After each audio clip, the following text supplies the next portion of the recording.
Chers amis, this is a pleasure to welcome you to the conference 934, les conférences 934, which brings every month leading experts to discuss some important issues of our times. Today, we are very lucky and very happy to welcome David Andelman and Elaine Sciolino, two very true friends of France, two prominent figures of journalism and two great minds.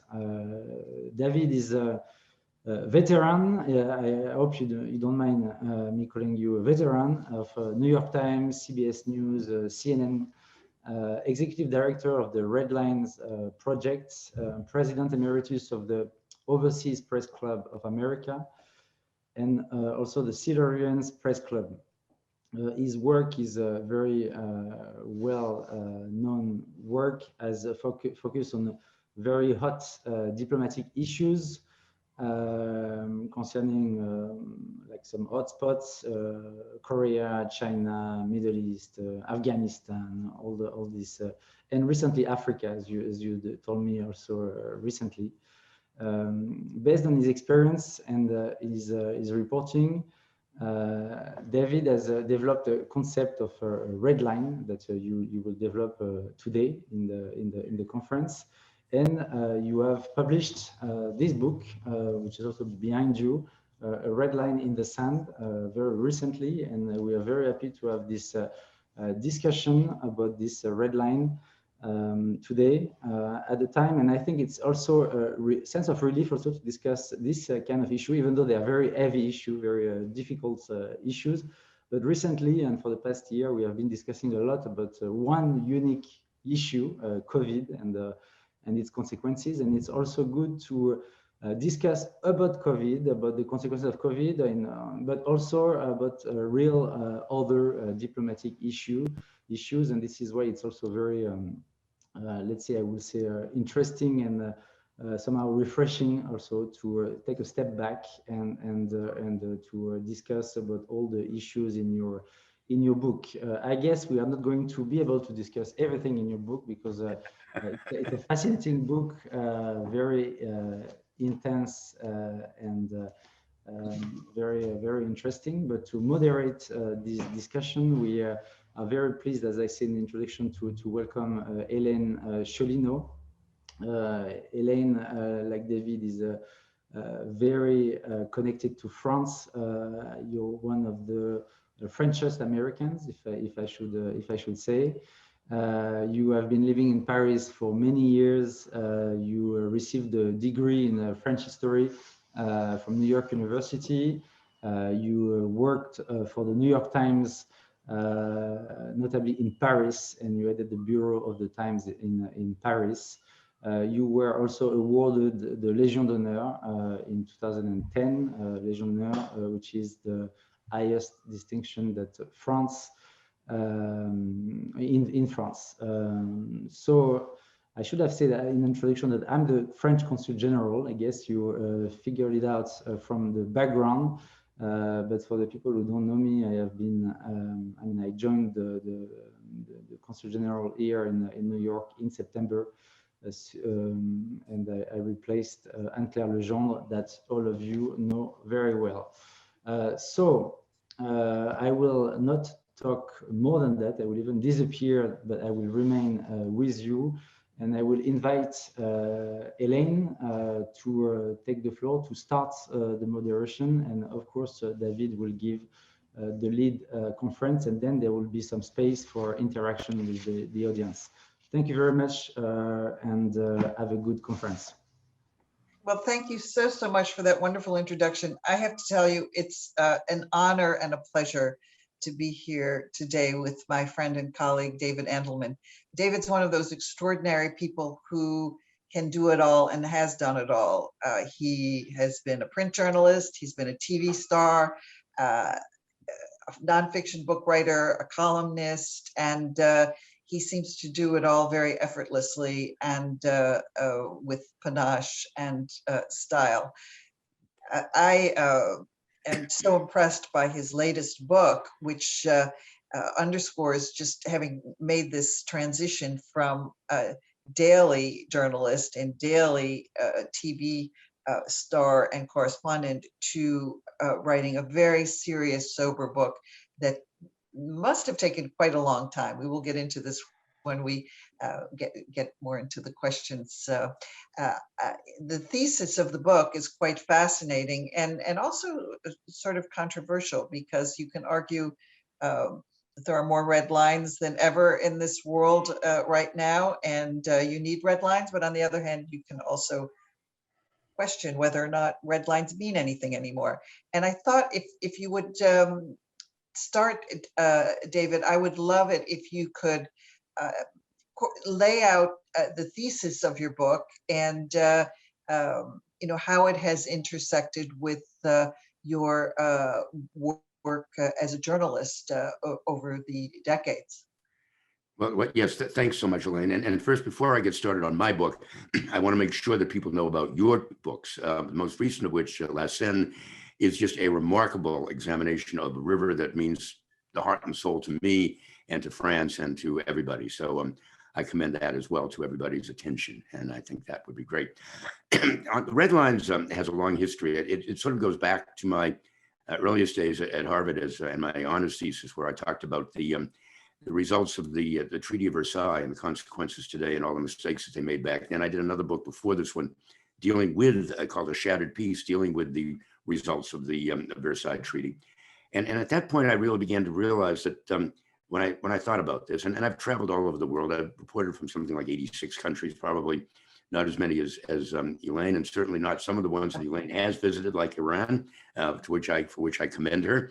But everywhere I went, I began to see that there were these red lines that really dramatically changed the way people related to their government, to their environment, to their society, to their regions, and to the world. And so it occurred to me that this is a moment in history when we really need to sit down and look at these. And when I began this study about almost more than 3 years ago, that formed the Red Line Project, we began to look and try to set up a database of all the red lines around the world. And indeed, we discovered there are more now than there ever have been in the past. Now, partly this is a legacy of the Trump years, but they certainly go back before then. And this is not either a pro-Trump or an anti-Trump book. My book agent said, I hope this is not going to be another one of these, knock Trump books, because there's just an entire forest have been felled printing those books. And I said, no. This is a book that really draws on my time as a journalist and my understanding of, I hope, the world fairly objectively. So that was the kind of the genesis of it. Going back many years, but also just the last few years, really intensively looking at this subject. Can we go back to basics and tell us a little bit about the history of red lines? Red lines go back, I think you said, to the Bible. Tell us just about the origins of this notion of a red line and what does it mean exactly? Well, in fact, I found red lines that could effectively go back to the Iron Age or the Bronze Age, especially in the Middle East. But if you take the title of my book, you can divide it into two subjects. So the line in the sand, that idea goes back to the book of John, really, in the New Testament, where when Jesus, the Pharisees brought to Jesus an adulteress who under Mosaic law should have been stoned to death, and those without sin, he dared them cross this line. He drew this line in the sand, cast the first stone. The red line part of that, the red part of that, you have to go back to the Crimean War, the year 1854. It was the Britain, France, and Turkey were against Russia. British forces were at the Battle of Balaclava, which is really an epiphanal moment in the Crimean War. They were the 93rd Highlanders under Sokoe and Campbell were on one side of this ridge, just behind this ridge, and the Russian cavalry was beginning their charge. Fortunately, there was a brilliant wordsmith and foreign correspondent for the Times of London, William Howard Russell, and he was there. And he described this. I'm just going to read a sentence or two from his dispatch, which will tell you about this. The Russians on their left drew breath for a moment, and then in one grand line charged in towards Balaclava. The ground flew beneath their horses' feet, gathering speed at every stride. They dashed on towards that thin red streak tipped with a line of steel. Well, the red streak was, of course, the British uniforms all lined up there with their bayonets, the line of steel above them. That quickly turned into red lines and, of course, entered the vernacular of diplomacy and war and, society and religion and everything else after that. So that's how we got to red lines today. David, you talk about different kinds of red lines, and I had never thought about red lines in this way until I read your book. I mean, you talk about physical red lines and existential red lines that have cultural red lines. Can you kind of lay this all out for us and take as much time as you want? Because I think it's important, particularly at this incredible moment where we're seeing such raw violence in the Middle East, that we try to understand the concept behind this, these limits and these borders. Sure. Well, there certainly are physical red lines. Those are the most obvious ones. I mean, there's the 38th parallel in Korea between North Korea and South Korea. That's clearly a red line that was set up at the end of World War II. It was in 1945, and Dean Rusk and later Secretary of State and Tick Bonesteel, a general, later became a general. They were both young colonels at the time. Tick Bonesteel became commander of the forces in South Korea, American forces in South Korea. And they were told to go into a little room in the executive office building, and they had a National Geographic map of Korea, and they said, let's figure out how far we should let the Russian and the communist forces come down, and how far we should be allowed to come up from the south. So 38th parallel seemed like a pretty good idea, so they drew that line across that. That became, just by chance, the red line that has been the boundary between North and South Korea. That in turn eventually morphed into more fluid boundaries, shall we say, offshore, in the air. And now, of course, there is the almost ideological red line of the nuclear capabilities of North Korea. So that has morphed over the years into increasingly toxic iterations, if you will. Then you look offshore in Asia and you look at the red lines in the South China Sea. Those are less physical than they are almost metaphysical. The Chinese have established them around every island that they've in the South China Sea that they've taken possession of. So, they're kind of a no-go zone, if you will. Well, the Western powers seem to think that the South China Sea is in fact a waterway that should be allowed. Any country in the world should be allowed passage through. And the U.S. and Britain and Australia and a number of other Western countries have made it their business to send armed ships and flotillas through there periodically. In fact, this week, the latest British aircraft carrier, the Queen Elizabeth, the brand new aircraft carrier, and her carrier group are going to be passing through that scene as it's called a FONOP, Freedom of Navigation Operation. But you go to a place like the Middle East, that's one of your specialties, I know, particularly in Iran, Elaine.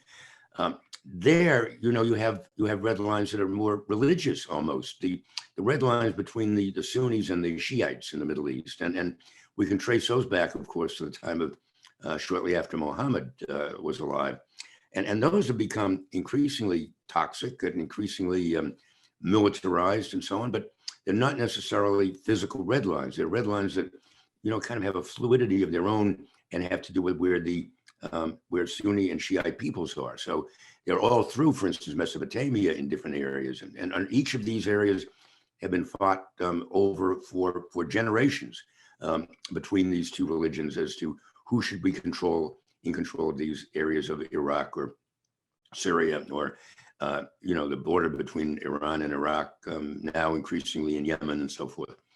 So we can say there are all of that. There are linguistic red lines that took place in the Balkans.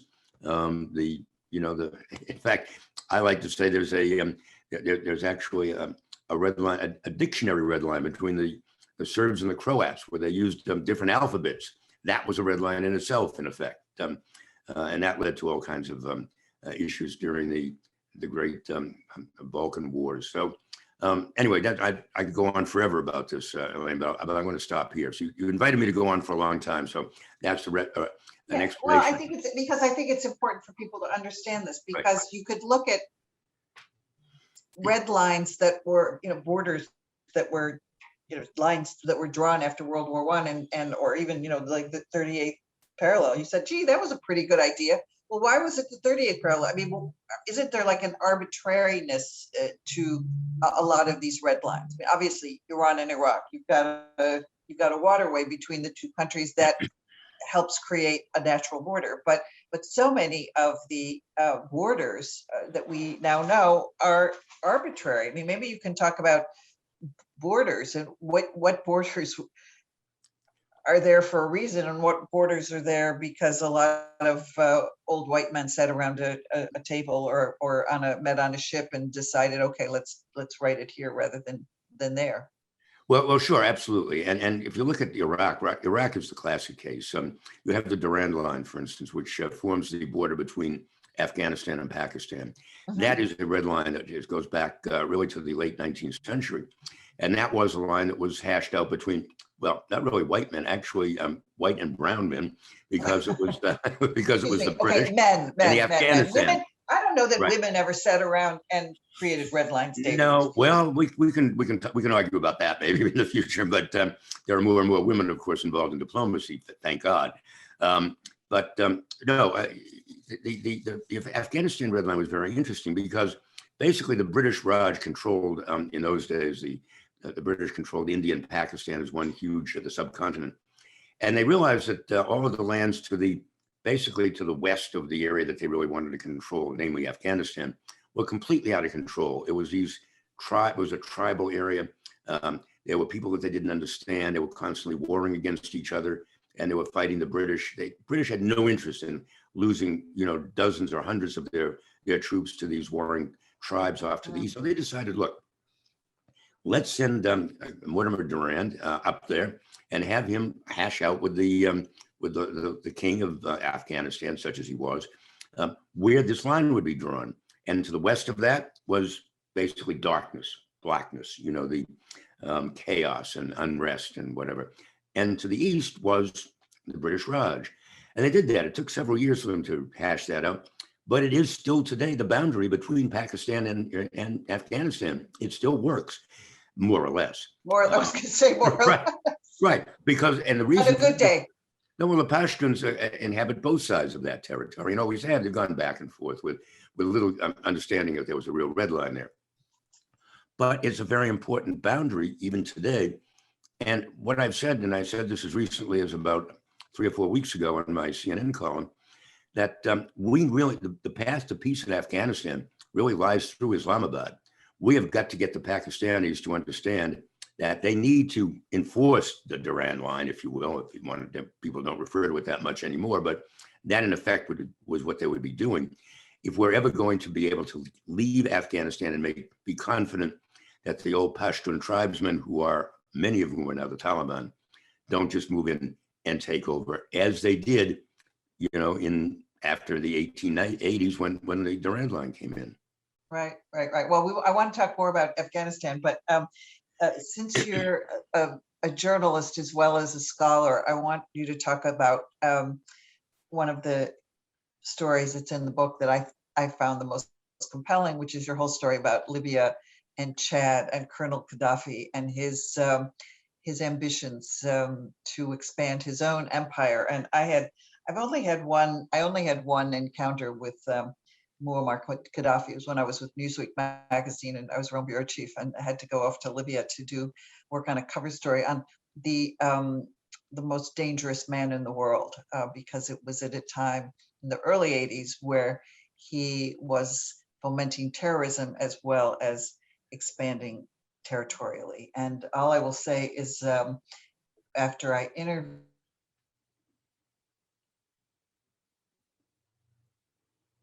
we've lost you for a minute, Elaine. Okay. Well, while we try to get Elaine back she's frozen in a very compelling position, but let me try and let me talk about Gaddafi for a moment while we've worked this out.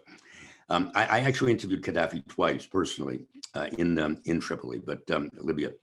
But this particular incident in the book involving the Red Line was in Chad. I was at the time the New York Times correspondent in Paris, and we covered much of Francophone Africa from Paris. So one day, it seems that the President Mitterrand had gotten word that probably through, I suspect through his director of intelligence, Alexandre de Marange, with whom I actually wrote a book some years ago called The Fourth World War. At any rate, Mitterrand had gotten word that Gaddafi was planning to try to push south out of Libya through out of Libya through Chad into southern Africa.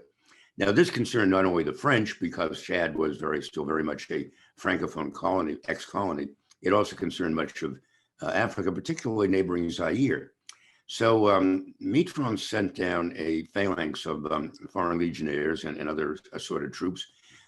And basically, Chad is an interesting country because it has a red line, a line drawn almost directly. You could draw it with an X-Acto knife across the middle of the country, completely across the middle of the country. And it is quite extraordinary because to the north, of course, is the Sahara, the desert, and to the south is the jungle. Basically the watered and the unwatered parts of Chad. Gaddafi was threatening to move across the Sahara, which he knew well, into the southern part of Chad, and eventually that would be a dagger into the central part of Africa. So Zaire sent its troops, the French sent its troops, and CBS sent me down to watch this. And we sat around for a couple of months drinking good Beaujolais and some beer with the French soldiers in Iraq, in Chad. Some of them actually went up. You're back, Elaine, I think. I'm just explaining about Chad and Gaddafi while you were frozen. The powers, Okay. Came down from the heavens, cut me off. So I will just finish this one part of the story, and because Elaine, you know about the story because you read the book. But so to finish the story, Gaddafi tried to get past the oasis of Thaya Largo and did not. He was confronted with this phalanx of British and French and Zairean troops, and he backed off.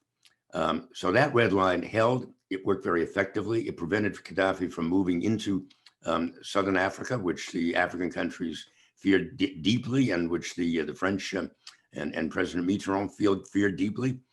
So that was a red line that worked, and it held, and it was one that I personally was able to witness at great personal sacrifice. By the way, it was not an easy time to be in that part of the world where the temperatures hovered around 100 degrees Fahrenheit during the day. But it was an interesting moment. Well, am I back on? Can you hear me You're now? back on. We hear you. Oh, great. Well, the great thing about David Andelman is that he never skips a beat, so that if I fall out, he's going to pick it right up, because that's what he had to do for a million years, reporting from 80 plus countries around the world. Tell us, it was so hot that you had the film of your photographer was melting, if I read it correctly. Right. And the Beatles were as big as rats, I think.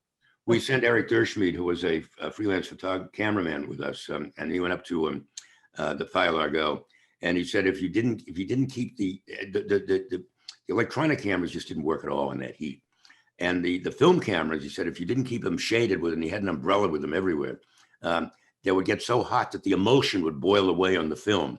So yeah, that was how hot it got. Well, it underscores just the technological challenges of reporting from places like that in that era, which is incomprehensible to young journalists today who can usually get connectivity from just about anywhere in the world. Yeah, satellite phones and satellite transmissions have worked. I mean, I'll tell you an example. In the early days of satellite, there was a terrorist incident in Malta, and the three American networks got together. There was no satellite transmission ability from Malta, no uplink. So they got together to bring an entire satellite ground station. We had to charter a 747 cargo jet to take the equipment for a satellite ground station and build one in Malta for this one event, at a phenomenal expense. Now, in a small suitcase, you can take a satellite ground station with you and feed live television pictures from literally any place on the planet.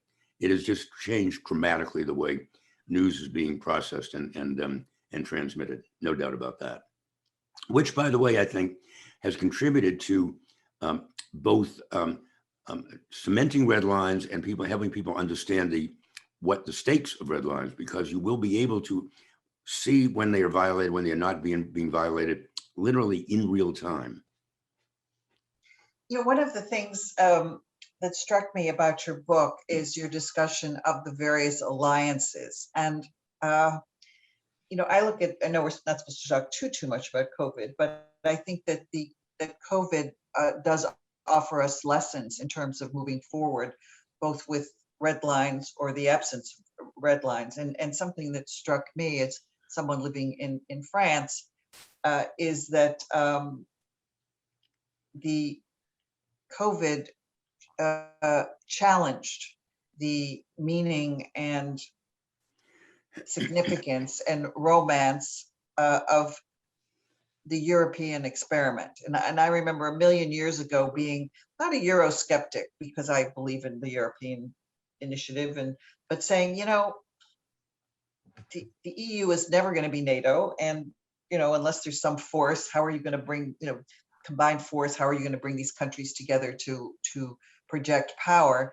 And I'd love you to talk about the challenges to, in this case, the European alliance, and how there were kind of like temporary and emergency red lines set up by various governments. And we saw a lot of ugly behavior, and not only nationalistic tendencies, but authoritarian impulses. Yes, in fact, I was finishing my book actually a year ago, just as COVID was really beginning to take hold. And rather than go back to the whole manuscript and trying to insert bits and pieces in each of the different areas, I decided it would be better if I just did a coda examining Yes. COVID. And I was able to take that up through, well, I really had to close out the book in the middle of the summer last year. But I was able to examine what was going on. And it was very interesting, especially what was happening in Europe. Because Europe, as you know, when the Schengen Treaty came along some years ago, all the barriers came down. No more passport controls, one passport for all of the whole continent. You could literally go from Ireland all the way to Greece without having to show, even open your passport and without stopping. This all of a sudden, tout à coup, changed when the virus began spreading. And I remember I was in Paris at the time, and people who were trying to move from Italy into France or France into Italy, they couldn't do it. In fact, the gendarmerie and the border patrol set up guard posts along the French frontiers, where there used to be actual border posts, although they were gone by then. They were completely gone. It was just a highway. But all of a sudden, these forces, gendarmerie appeared there, and you had to show that you had a French passport or a carte de résidence or whatever, just to be able to get back into France. And I was supposed to, in fact, go to Rome for the induction of a very close friend of mine as a member of the Chevalier of the Légion d'honneur at the French embassy in Rome. And I couldn't go because I wasn't guaranteed to be able to come back to Paris. So that all of those barriers went up. And then within a few months after that, people began to realize, the whole of Europe's getting infected anyway, even with these barriers. So basically, if we don't hang together, we're all going to be hanging separately. That kind of philosophy began to reassert itself, and the barriers began to come down. And so the movement across frontiers became more facilitated. And in fact, this is good because one country might need a kind of, some kind of medical device or equipment that another country had a surplus of, and that could be going back and forth. Medical expertise could go back and forth. People could go back and forth for treatment. That was I think, really an epiphanal moment for the European Union to assert that it really does have a reason to exist and how it can exist in a crisis. And I think that was very, very important. So, and this has changed a bit with the second and third waves. People have gone back and forth about this, but basically I think the foundation exists in Europe for a belief that this is going to be the wave of the future, that a united Europe is better in dealing even with crises like this, than a whole series of fragmented 27 different parts of a Europe. Don't you think that there also has been a resurgence of this kind of populist nationalism that is going to play out in national elections? You know, even if you look at France, where you see a real strengthening of the far right. I mean, I remember when I covered my first presidential campaign, way back in, oh gosh, when Sarkozy was running for president.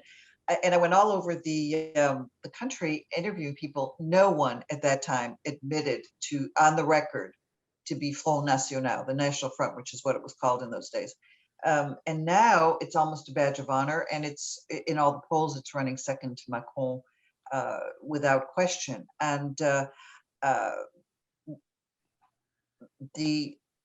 what the reestablishment of borders has done, or at least has evoked, is the notion of let's close our borders to various outside enemies, whether it's disease or refugees. And I just wonder how you seem to be very optimistic about the European experiment, that things are going to go back to this kind of like kumbaya, let's be nice to. Oh, no, not kumbaya. You're not a kumbaya diplomacy kind of guy? No, I'm not a kumbaya kind of guy. I do, for the most part, believe the glass is half full rather than half empty at any moment. Look, I go back, Jean-Marie Le Pen, and I go back to, I literally covered his first campaign for elective office back in the early 1980s for CBS. And I followed him all around the country for the CBS Evening News. One piece we were going to do. We went down to Annecy with him. There was a huge, rassemblement in a huge tent, white tent down there. It looked like the second coming of the Messiah down there. But and then we wound up. He had a lovely house outside of Paris, and we went to his house for the final interview. And before we began the interview, a little pigtailed girl of about 12 years old, blonde, came bouncing into the room, and he says, "I want you to meet the next president, the first female president of France, Marine Le Pen." She was 12 years old then. So I have followed the Le Pens all through the years, and I have watched their ups and downs and their backs and forth. And there have been so many presidential elections where indeed she does come in second in the field of, 20. But she'll get like maybe 35% of the vote, maybe 36%. And then people say, oh my God, Macron or Sarkozy or whoever got only 40 or 45%. This is too close, this is very close. And then there's the deuxième tour, and she'll still get the same 36%, and Macron, whoever, will get 65% and be the winner. I am persuaded that the vast mass of the French people will not turn their country over to the far right. I'm just not persuaded that that's going to happen. Now, I don't know that that's necessarily the case in some other European countries. I don't think it's the case in many European countries. All too many of them, I think, still do have a long memory of life under the last major far-right government to take control in Europe, which was the Nazis. And although you have Viktor Orban in Hungary, you have Duda in Poland and so on, I still think that these are passing moments. I don't think that the Germans will ever turn, and the Germans have a very powerful right-wing political force, including a couple of very compelling right-wing politicians there. But again, even with Merkel gone, I don't believe that they will turn their country over to another right-wing candidate like that. I hope I'm wrong. I'm hoping that, in fact, Macron will have the ability, as he had sort of expressed his interest in becoming the leader of Europe now that Merkel is gone. If the French people give him that opportunity next year, it could very well happen.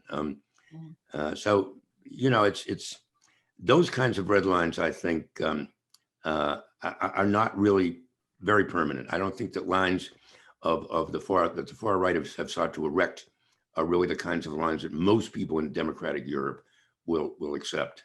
But, again, I remain to be convinced, but I haven't been convinced yet.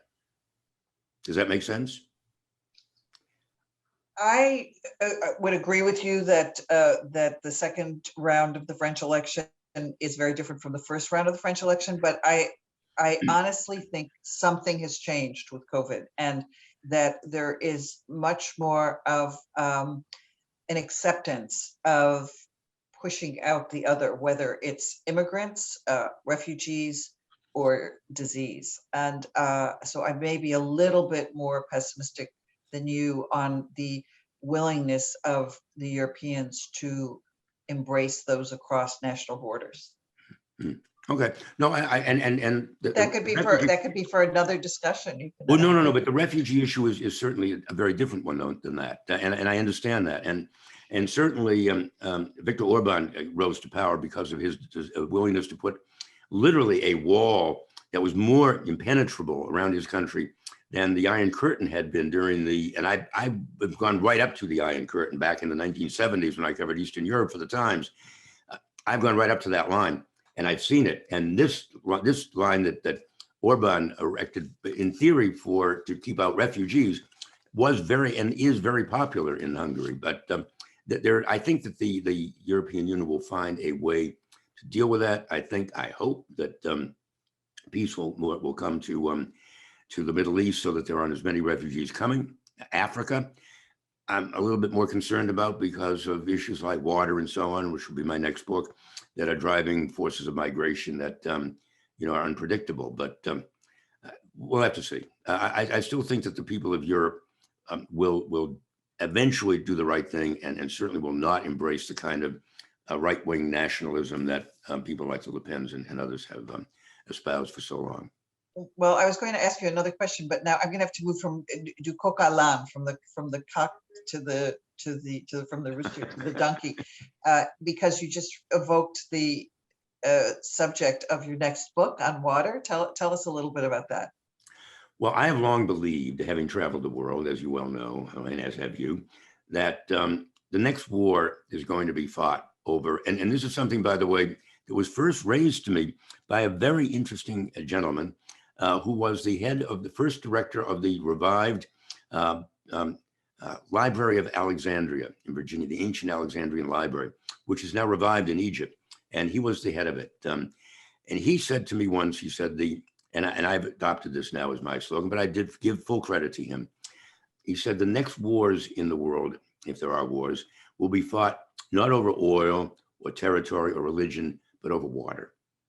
That water will become the commodity that is most necessary and most desirable as we move towards a world of 10, 12, 15 billion people, that it will be water that will become the most precious commodity that will be fought over. So I thought it would be useful to looking back and through history, and as I have in my last two books, look at the past, the present, and the future, what has taken place with respect to water and water conflicts, and there have been many, what the status is today, and what this portends for the future. So that's what I'm working on towards my next book. And by the way, if anybody has any thoughts on it, my email is daandelman@gmail.com. So by all means, reach out to me. Well, and you touch on the issue of water in your current book too. Yes, I do. Because certainly water has, you can turn on this or off the spigot at various borders too, Yep. or at various red lines, right? Yep. Oh, absolutely. There's no doubt about that. Yeah, especially in Mesopotamia, in that area of the world where the Tigris and Euphrates, rise in Turkey and in Iran and flow down into through Iraq, Syria, and Iraq to the Gulf and to Kuwait and so on. So yeah, oh, absolutely. Let me move you a little bit to the west of where you are right now, and let's talk about the crisis, the crise du jour, the Israeli-Palestinian conflict, which is increasingly looking like the most serious conflict in, at least 7 years. How does it look from where you are, and what red lines are holding or not, or are we creating new red lines along the way? Well, any government in Israel that does not recognize that the two-state solution is the only possible solution to prevent the creation of a South Africa under apartheid is a fool, frankly, I think, or toxic in some fashion. I'm worried that Netanyahu has not really recognized that yet, and that's probably the greatest tragedy for that country, in my view. look, it's very interesting. I do devote a chunk of my book to Israel and Palestine and that whole area. And as it happens, the system that Donald Trump's son-in-law came up with is not such a bad idea if it could ever work. The problem is it's predicated on one critical issue, and that is that Netanyahu agreed not to establish any new territories and not to expand the existing red lines in that part of the world. And guess what? He hasn't. They continue to expand, and that's the root, the heartbeat, the foundation of this problem. And in fact, they managed to somehow sucker in a bunch of countries like Bahrain and so on, and into this agreement, into establishing diplomatic relations and allowing planes to go back and forth and so forth between their countries and Qatar, with the understanding that in fact Israel was going to do the right thing. So I don't know. I mean, they're now moving towards perhaps a fifth election within the last 2 years or whatever in Israel. It doesn't seem to be getting any better. So it's very dismaying. There are these red lines that are frozen apparently on both sides.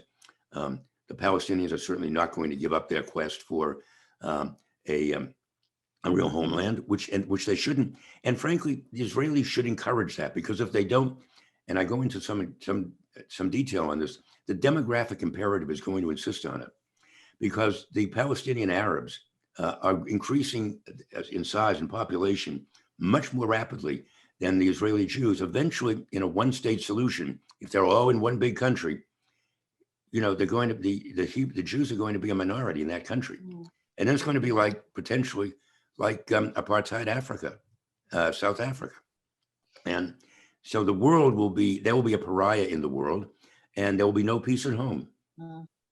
Let me ask you about the United States. I remember a million years ago when I was chief diplomatic correspondent for the New York Times. Whenever a new American administration would come in, the first trip the Secretary of State always took was to the Middle East, and because that was the most pressing foreign policy issue that had to be dealt with urgently, immediately. You had to meet all the players and try to establish common ground for a dialogue. The Biden administration has tried until now to kind of keep a sort of hands-off approach, because Iran and trying to breathe new life into the nuclear accord has been more on the front burner. But there was a quote by Martin Indyk, who, for sort of, one of America's Middle East gurus, who said the problem with the Middle East is you can turn your back on it, but it won't turn its back on you. How have you seen the Biden approach to the Middle East, and has it been a sober and sage, a wise approach? Well, first of all, I think it'd be useful to go back.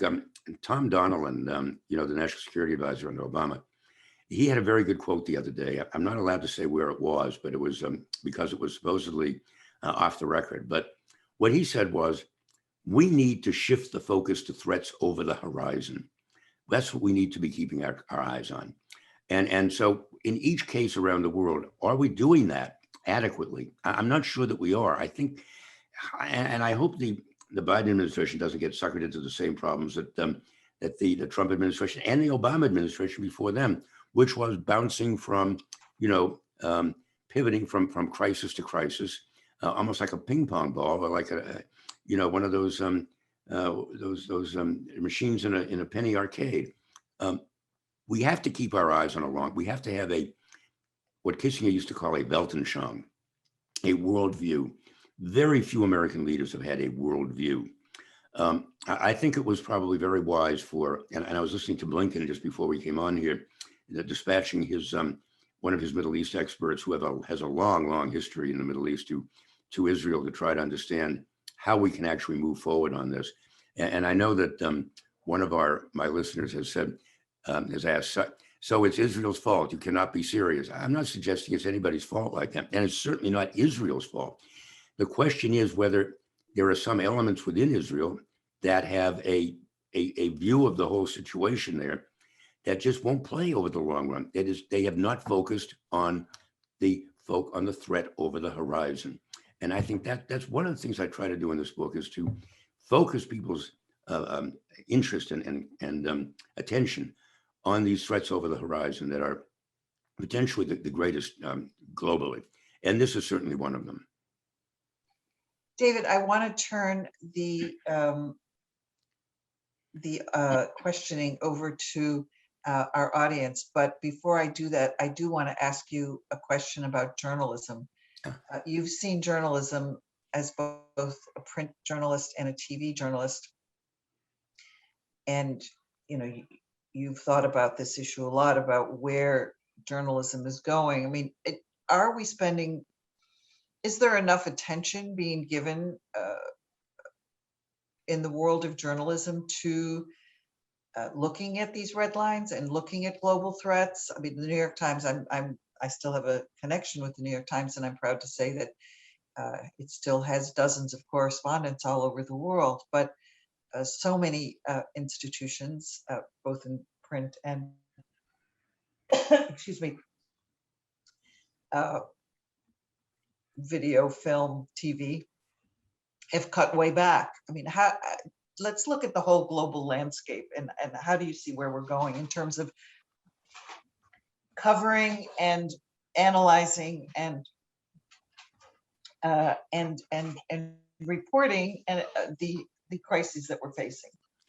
Well, unfortunately, I think we've become increasingly focused on the interior of the United States and not understanding the context to which so much of what is happening here, how it plays around the world and how the world plays on us. And I think that's a huge mistake. And look, I was in Paris until 1987 for CBS. At that point, Larry Tisch had bought CBS. He's no longer with us, so I guess I can probably say this, and decided he didn't need half of his bureaus around the world, including a bureau in Paris. So, you know, we're all shown the door, which is fine. It allowed me to go off and do some other wonderful and exciting things, which I might never have had a chance to do. But at the same time, it also, if you look at the evening news now, all too often, there are maybe one or two reporters who ever show up in some real crisis points. All of the rest of the stories, whenever there is an occasional international story, are done out of London, generally out of London, sometimes even out of New York, with tape or film that comes in from other news services or individuals around the world. And that's not, I think that's doing a disservice to our listeners and eventually our readers, because you need to have a reporter there really giving a sense of, you know, the foreign editor and then managing editor of the New York Times is one of my great mentors, Seymour Topping, the late Seymour Topping, once told me, you know, whenever you go into a place, think of there's a little person on your shoulder, and that's your reader. And he is seeing the world and hearing the world and sensing the world through everything you are hearing and sensing and writing about. And that's the only way he's going to be able to do that. So if you don't do that, you're doing a disservice to him and to the American people. Now, I was very encouraged actually by the new appointee as the new editor-in-chief, executive editor of the Washington Post, because I think that's one thing she did at the Associated Press, was to really build a truly global news organization and run it. And that's what the Post needs to do. She needs to go to Jeff Bezos and say, you have to cough up at least as much money as you spent on your last yacht, which is, I think, somewhere in the neighborhood of $500 million. And we need to put bureaus. They are, in fact, already talking about editing slots in London and South Korea to cover, literally do a 24-hour coverage of the world, much as the Times has done way in the past and now is increasingly doing again, because there is a 24-hour news cycle, even in the United States. Yes. And that's not really being done by very many people. And that's what we are missing, I think, in so many cases. We need that kind of perspective and depth, and we need to have those people out there with their readers sitting on their shoulder, looking through our eyes and ears. Do we have some questions from our audience? We have, let's see, well, we have a few of them in the chat room. Does anybody want to actually come online? Are they we able to do that?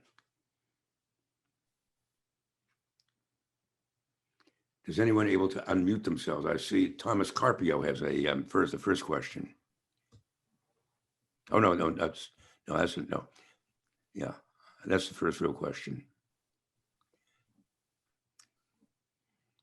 All right, Thomas can't unmute himself, I guess, so we're not able to do that. So do you want to ask the question? Do you want to read the question, Elaine? Can you see that? I can't In the see, chat? I don't see any questions here, I'm afraid. You click on chat. Well, I'll read it then. Yes. This is from Thomas Carpio.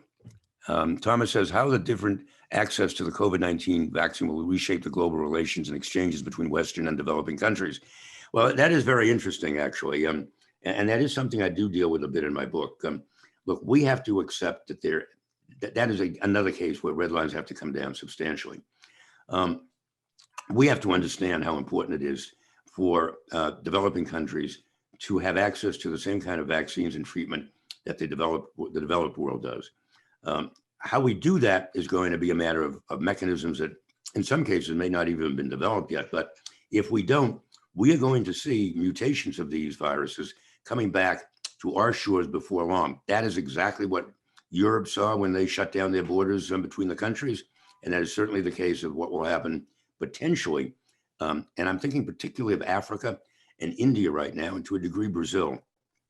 But it's essential that we get large quantities of vaccines out to these areas, and vaccines that work. I saw just an appalling story just now on just before I came out here. I believe it was the Seychelles were taking large quantities of the Chinese vaccine, Chinese COVID vaccine, and they'd given it to virtually their entire population. And all of a sudden, they are seeing, a surge in cases of COVID in their country. And people were saying, does this stuff even work? Now, we know that the Pfizer and Moderna vaccines, they work. We need to get those out there to these countries as well. And we need to do it quickly and effectively, I hope. Okay. Should we do the next question? Again, if you hit chat on the very bottom of your screen, Elaine, you can probably have a window should pop up there where you can see the chat questions. I'm looking at this and I'm seeing all sorts of interesting things in chat, including people chatting rather than asking questions. So I'm going to ask another question, Okay. if that's okay.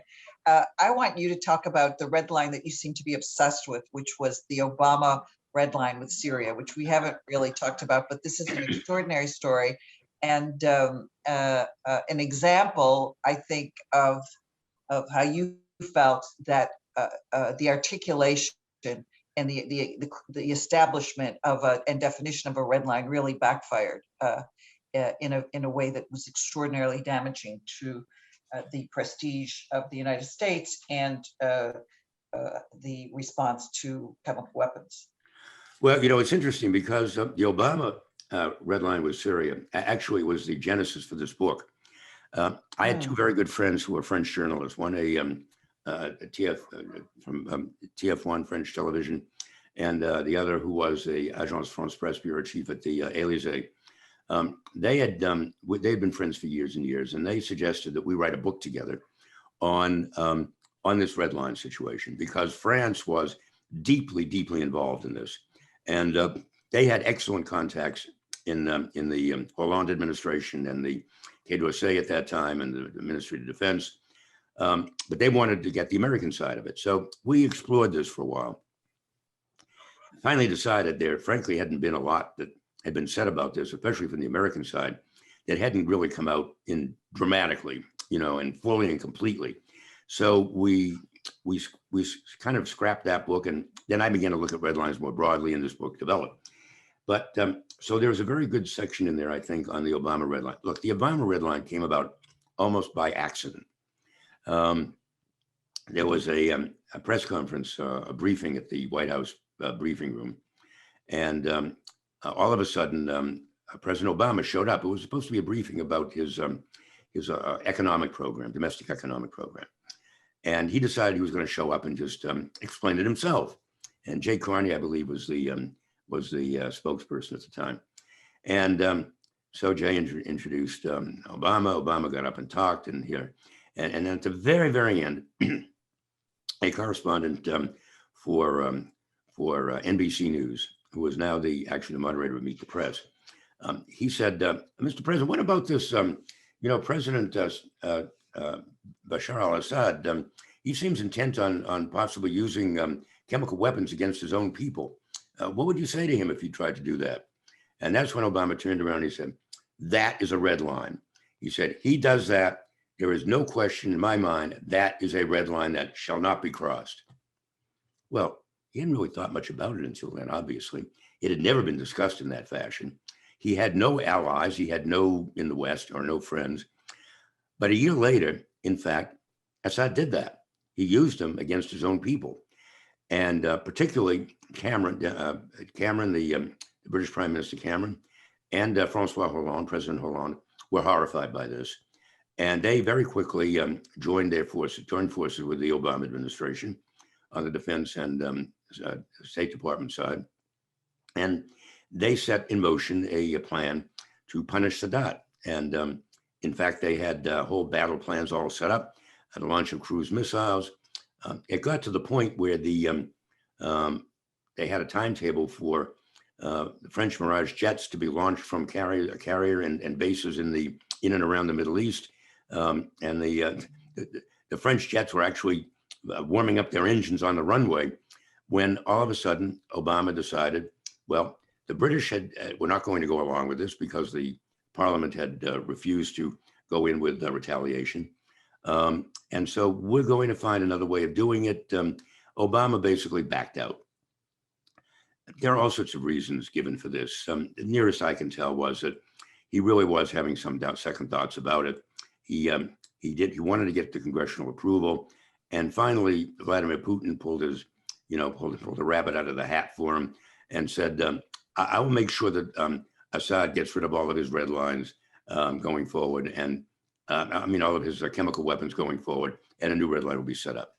So that's what happened. The problem was that Hollande had basically committed France and his own personal reputation to this retaliation so deeply that it really damaged him dramatically. And I would date really his demise in many respects from that horrific incident. His popularity began plummeting.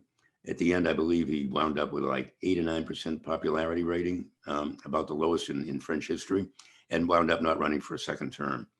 So really, Obama had little real conception of what the fallout would be by refusing to acknowledge the red line that he himself set up on a spur of the moment. It was an example of the worst possible kind of red line that can be drawn for the worst possible motives in the worst possible fashion. A red line that will work, the only way it will work is if people on both sides understand it and probably accept it and understand above all the consequences for it being violated. And in this case, that red line basically passed none of those tests. So that's why I think that red line is particularly epiphanal in that sense, and a good lesson for the future. Well, I'm glad you talked about it and you do talk about it with extraordinary passion. I didn't realize it was so important in your deciding to write this book, but I can understand why. David, I'm so nearsighted. I can't really see if we have any more questions. And well, we do. There's one. Are you as nearsighted as I? And so I can ask you another question if that's okay. Okay. You talk about eternal lines and also even black lines. I mean, explain all this. I mean, we got red lines, and we finally got red lines. I mean, now we're getting into eternal lines and black lines. Well, I think it depends on what the nature or how deeply entrenched these lines are. I'll give you one example of a line. Deeply French, did you say, or entrenched? Entrenched. Sorry, my Boston accent intruding on my French pronunciation. No, I'm just toying with you. Go ahead. I know you are. You're a good friend. So I think that there are some lines. I'm going to take the line surrounding NATO. I think if there was a one black line in the world, that would be the most solid. That is the most solid line that has never really been broached. anywhere in the world. Now, there are several reasons for that, I think. First of all, it's not for want of trying. And I think from time to time, Putin does try to poke at it a little bit here and there and see how far he can go. But it's basically never been, breached. It's interesting because about 10 years ago, or eight or 9 years ago, I guess, there was an incident in Estonia. And I came by there not long after that and talked with the president, the prime minister of Estonia. And I asked why that hadn't triggered a NATO intervention. But the Russians had basically taken down the entire internet network in Estonia because the Estonian government had decided a Russian war memorial did not belong in the middle of Estonia, because they really weren't necessarily the liberators of Estonia from the Nazis, as this war memorial suggested. So they moved the war memorial to the outskirts of the city. Riots broke out in Tallinn, in Estonia, and the Russians, in retaliation, began this try to take down the internet network. So I asked him why there's a very important element of the NATO treaty called Article 5. Article 5 basically says that an attack on one NATO member is an attack on all. So if you trigger Article 5, it means every other NATO country has to come in and help and go to war, basically. So the prime minister of Estonia said to me, the reason we didn't trigger Article 5, he said, nobody got hurt. He said it was very inconvenient. He said it really did, it did foul up our whole government operations for, a couple of weeks, but nobody died and nobody got critically injured. And so I began to think back about that. And in fact, the only one time in the history of the NATO alliance that Article 5 has ever been triggered was 9/11. And the United States invoked Article 5 then. And every other country in the world came to our aid. And that was the basis of the invasion of Afghanistan and why there are still NATO forces in Afghanistan that are not being withdrawn. But I think that otherwise, and that's probably one of the principal reasons why neither Georgia nor Ukraine have ever really come very close to becoming NATO members. The question is going to be, would other NATO countries really want to go to war against Russia if Ukraine, a NATO member, were invaded? Yes. So I think that's something that that is something we really need to watch very carefully. We haven't talked about one of my favorite countries to talk about, which is Iran. And you deal with it extensively in the book, and you have very strong ideas about the nuclear accord and whether or not it's sound and is able to be resuscitated. I hope it can be. I think it was sound. At a minimum, it made sure that Iran would not have a nuclear weapon for at least 10 years and maybe 20 or 30. That is at least a great respite. And that's what I think that Donald Trump never thought about, really, particularly. Maybe he did and he just dismissed it. But I think that's a very important issue. Imagine if we got 10 years when we could be absolutely certain there would not be another nuclear armed country in the Middle East. And we could begin to work through some kind of an arrangement that would make that more or less permanent. That was the goal of that treaty. I hope it can be resuscitated again. I've written about it fairly recently for CNN. I don't know. I mean, the biggest problem is there is a deadline that very few people have focused on, which is to say this summer, there is going to be another major election in Iran for a new leader, a new president. And if there's not an agreement on this, basically we're going to have to start again from scratch. And if it is a hardliner, if it is someone, either a member of the Revolutionary Guard Corps or someone close to the IRGC, that's going to make an agreement like that all but impossible or very, very difficult. And that's what concerns me more than anything else. But Elaine, you've actually been there. You know these people, so tell us about.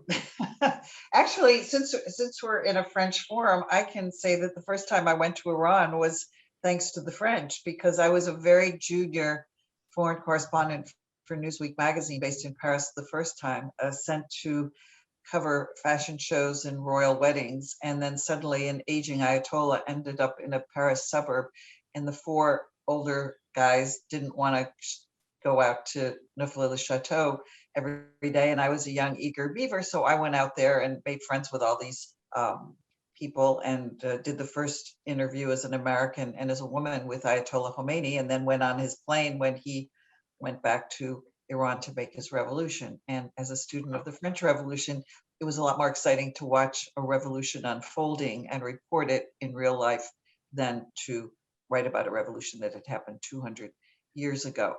I led New York Times tours to Iran from about 2014 to 2017. These were Americans who wanted to go to Iran. And what I always said to them about Iran's nuclear program is, look at a map and look where Iran is located.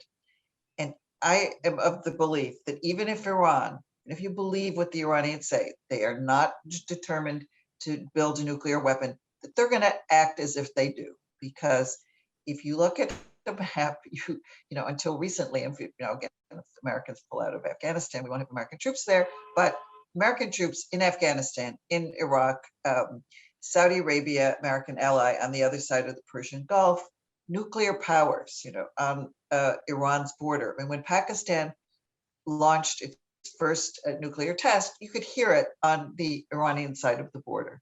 You know, Iran is still a member of the Non-Proliferation Treaty. It still is. Unlike North Korea, by the way. Unlike North Korea. Exactly, not exactly. Précisément. Not Yeah. like North Korea, you know, not like Pakistan. Yeah. Not like many other countries that do have nuclear weapons, or who aspire to have nuclear weapons. It still is in the playpen. And as long as it's still in the playpen, my feeling, and maybe yours is too, is somebody who covered diplomacy for so many years, is dialogue, talk, keep talking, and lower the temperature. No, I agree completely, and that's what I'm. In fact, I've just written a piece on North Korea that ran on Monday for CNN, and you can find on their website about North Korea. In fact, I do believe that North Korea has a bomb. I believe it has a potentially deliverable nuclear weapon, and I don't think we will ever get it pried out of his cold dead hands, like Kim Jong-un. And what we instead have to do is we have to focus on how can we neutralize that? How can we make sure that it, A, is never used, and B, is never sold or get in the hands of anybody who could use it malevolently, another country or another terrorist group. And if we can somehow coerce or compel or urge Kim Jong-un back into the Nuclear Non-Proliferation Treaty with all of its inspection provisions and so on, I think we're way ahead then. And I think the same has to be true of Iran. We need to give them, I mean, they will in some fashion eventually get a nuclear weapon. They know how to do it right now. They have very smart people. I have interviewed the man who is now their foreign minister, who used to be the minister of nuclear affairs. And he actually graduated MIT, for crying out loud. You know, these guys know how to do it. They haven't done it yet because they know the consequences. Maybe they don't quite have the equipment and so on, but they will very soon. They probably do by now. So we have to figure out another way of making sure that they are a good global citizen in their region and globally as well. And I think that's the challenge with all these talks in Vienna or anyplace else. Well, would you agree that the Biden approach has been a sound one, which is to start the nuclear talks with and put the American, if not at the same in the same hotel in Vienna as the other interlocutors, at least in the same city, so that there's a possibility to continue to I think that's jaw rather than to fight. Yeah, I think that's essential. I mean, we have to keep discussing. We have to keep, and also we have to make sure that the Chinese and the Russians, who are signatories to the original nuclear treaty, that they will be there also as well alongside us and the Brits and the Germans and so on. So we need to understand that they need to understand how important it is for, and I think they probably do, for the for this agreement to come into force in some fashion. And I say in some fashion because I don't know what it will look like. I don't know when it can possibly come together. It just doesn't seem to be moving very quickly enough at all right now. And I don't know what the answer to that is. You evoked Russia earlier on, and we really haven't talked very much about Putin and his ability to project power in the face of, as you say, a NATO that does hold as an alliance that is still an anti-Russia or alliance, basically. But Russia has a lot of room for maneuver to be able to color outside of the red lines, like cyber attacks, for example, which have nothing to do with borders and respect no world leader, or respect no sanctions. Talk a little bit about the challenges to red lines that you see. Let me read you. I get this from the Kremlin presidential website. It's his a translation of his a couple of sentences from his speech to the Duma, his State of the Union speech that Putin made a couple of weeks ago. And he said, "I just have to make it clear, we have enough patience, responsibility, professionalism, self-confidence, and certainty in our cause, as well as common sense when making a decision of any kind. But I hope that no one will think about crossing the red line with regard to Russia. We ourselves will determine in each specific case where it will be drawn." That is exactly the antithesis of any red line that's going to work. Both sides have to understand and in effect, essentially be participants in a red line that is really going to work and understand what the penalties are for it's not working. I'm not sure that Putin understands that yet or accepts that there are penalties that he can't withstand. And that's my concern. And also, I'm not sure that we have shown our willingness to really step in and come to the aid of the kind of aid to Ukraine that they may need to withstand an all-out assault by Putin's troops, which I don't think are going to happen. Frankly, I just don't think that he is prepared to accept the consequences of violation of that red line. Crimea was one thing, and I think much of the West and certainly Ukraine understands the penalty that was paid, dramatic penalty that was paid for notwithstanding Russia's moving into to take back the Ukraine, Crimea. But you have to understand, I mean, I went back and I looked at the article in the New York Times. It was on the front page, a little piece on the front page of the Times, the day in the 1950s that Khrushchev gave Crimea back to Ukraine. It was all just, one hand, one pocket out of one pocket into another, because it was all one country in those days, in the Soviet Union. But this is a real country. And for him to really invade a country, that crosses some real red lines that I hope Putin understands is not something the world can accept in any fashion. And I don't think we have yet rolled out the kinds of penalties that could be rolled out. And I think the West would be prepared to roll out, indeed much of the world, should he actually invade another country. So I think he's going to continue to try to use his little green men to push the envelope there, raise the stakes and so on. We just have to give the Ukrainians enough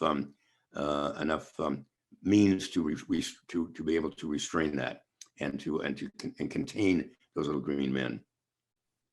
To get back to the issue of cyber attacks, though, I mean, how do you fight back against this kind of enemy, which is invisible and lethal and subversive and clever? Well, first of all, I think you have to take it consider it as any other kind of attack, and you have to make sure that that it really is an attack. First of all, which is not always possible.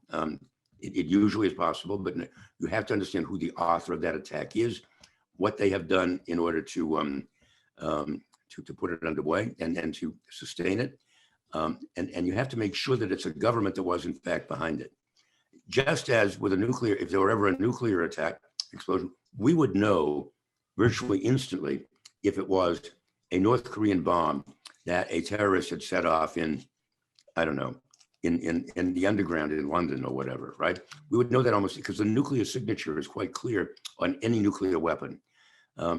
We have to make sure that that signature is quite clear, and then we need, I think, to go in and make it and make them pay the price, make that country pay the price, and I think that's essential, because otherwise the whole world is just going to be out of control, and there's never going to be any.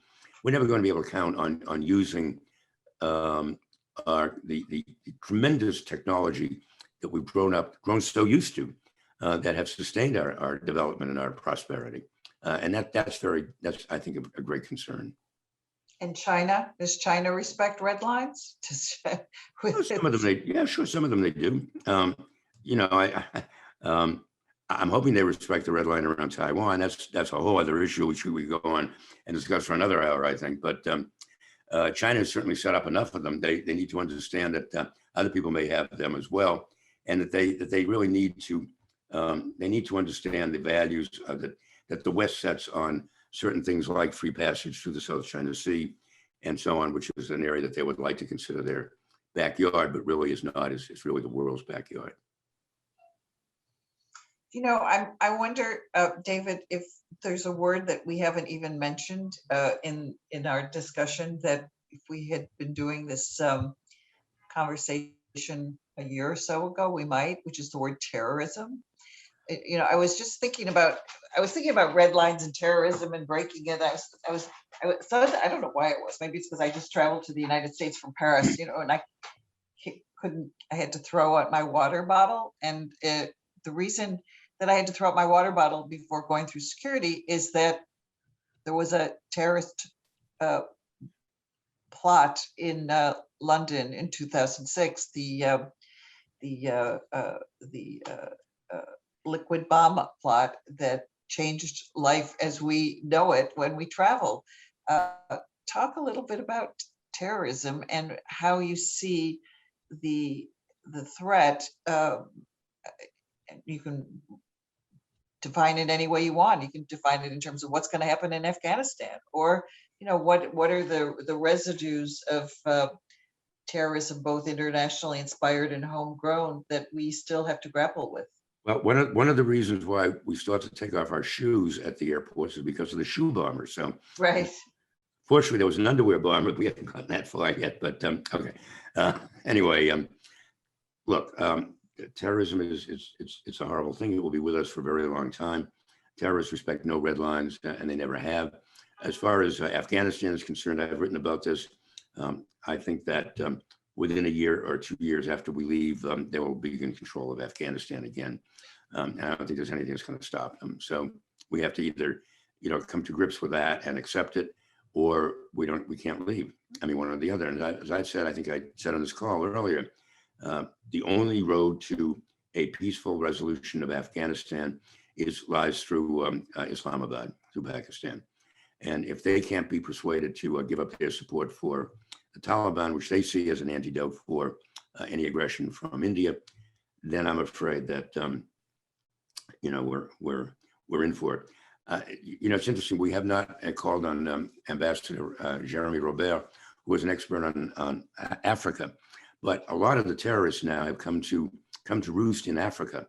And I found that they, in turn, have been establishing red lines all over that continent, which are potentially toxic. It might be worth asking him as an Africanist before he came to us as our esteemed Consul General in New York, if he has some thoughts as to what will happen with terrorism in Africa and their roots there. It's thanks, David. It's a very interesting topic, and it's not very easy to answer, but in a very to try to make it very short, terrorism is rising in Africa. It has destabilized West Africa, like the Sahel, but also the coastal countries increasingly. It's destabilizing East Africa, Somalia, Kenya, and now it's destabilizing the Southern Africa. We know about these attacks in northern Mozambique and also in the east of the Democratic Republic of the Congo. And what we see is that there are two main groups. One is Al-Qaeda related, the other one is Daesh related, even though the attachment to Daesh is not very clear and very strong, but at least they are more or less working in the network of Daesh. And this is really very, very worrying, because this is a global threat. And if we don't tackle this threat in Africa, we will allow safe haven to grow. And this is what France is trying to do in the Sahel region with the EU, with the UN, with the support of the US also. But this is very worrying, because the countries are very fragile, and there are really the prospect of having some failed countries. You know, like we saw what happened in Somalia. It was not directly a threat of terrorism. It was the destabilization of Somalia was caused by other factors, but some countries are right now in a threat of being totally destabilized, of failing because of terrorism. This is our responsibility to act together, but this is a difficult task, because we need to have a multifold approach: security, political approach, and development approach. I agree completely, and it's interesting because President Macron actually flew down to Africa last year to make the case to the African leaders that he was very much in his on their side in terms of helping them with their destabilizing terrorist threats. But he was concerned because at that very moment was the moment when Donald Trump was talking about pulling American forces out of Western Africa, and he said, "We cannot afford on our own to be able to be the only Western country in Africa, in Central Western Africa, especially, to take on this support of this challenge. So basically, you need to get the Americans to stay, and we have, and that's great. I mean, the drone base in Mali and so on is essential to this. It's the largest drone base anywhere in the world, and the U.S. put it together for cost of like $250 million. If the U.S. had ever pulled out of there, that would be the end of that drone base. And frankly, terrorists would then have in my view, would have a fairly clear field across much of Central and Western Africa. No doubt about that. So thank you very much, Monsieur l'Ambassadeur, Monsieur le Consul General. That was a very good statement. Elaine, what do you say? Well, we're almost out of time, but I would, with your permission, David, like to ask Jeremy Robert how he sees the opening up of France for Americans who want to come back to your wonderful country. I'm sure you get asked this question at every cocktail party and dinner, but it's something that I'm sure that people who are listening in and have tuned in really want to know. Thanks, Hélène. And I like this kind of question because it's easy to answer. It was not easy to answer for a very long time, but now we have more or less a date. It's supposed to be in June 9th of June. That not only France, but Europe will reopen its borders for Americans. So it's not totally official, but our president has announced it. He didn't give a specific date, but the date has been given by the EU. But we hope that we'll manage to keep this date of the 9th of June. And we are working out the modalities to know exactly who will be allowed to travel and which protocol we put in place to allow Americans to travel. But the great news is after more than 1 year of closing our borders for health reason, we are reopening the borders for countries such as the US, which have managed to contain the pandemic. Well, I must tell you, tomorrow is 14 months to the day when I was forced to come back from Paris and have not been able to come back there. That is the longest stretch of time I have not been able to come to France, I think in probably at least 30 or 40 years. So that tells you what a toll that has taken on me personally, and professionally, of course. So we're very grateful. We're waiting eagerly for that date of June 9th, and we will be watching intently. Thank you. Well, I think we can say thank you to our host, Jeremy Robert, to your team, and thank you to David for making this the high point of my day. And we all learned an awful lot from your presentation. And I urge everybody who is interested in the subject of red lines and foreign policy to buy this extraordinary book. It's beautifully written, and it's written not just with intellect, but it's also written from the heart. Oh, you're very kind. You're very kind. Thank you, Elaine. And Monsieur Ambassadeur Jeremy, thank you very much for this opportunity. I would say, by the way, if you don't have it in you to read this whole book, there's a wonderful podcast, which is like a Cliff Notes version of the book, which you can find on Apple through Evergreen. And it's kind of fun. We have some lots of sound bites, interesting people and interviews and so on that. So there we are. And of course, by La Seine from my fabulous interlocutor, Elaine. Or come and visit visit the Seine, which is going to be open this Even summer better. to Americans. Tant mieux, as we say, right? Merci mille fois tout le monde. Thank you very much. Thank you. Okay, bye-bye.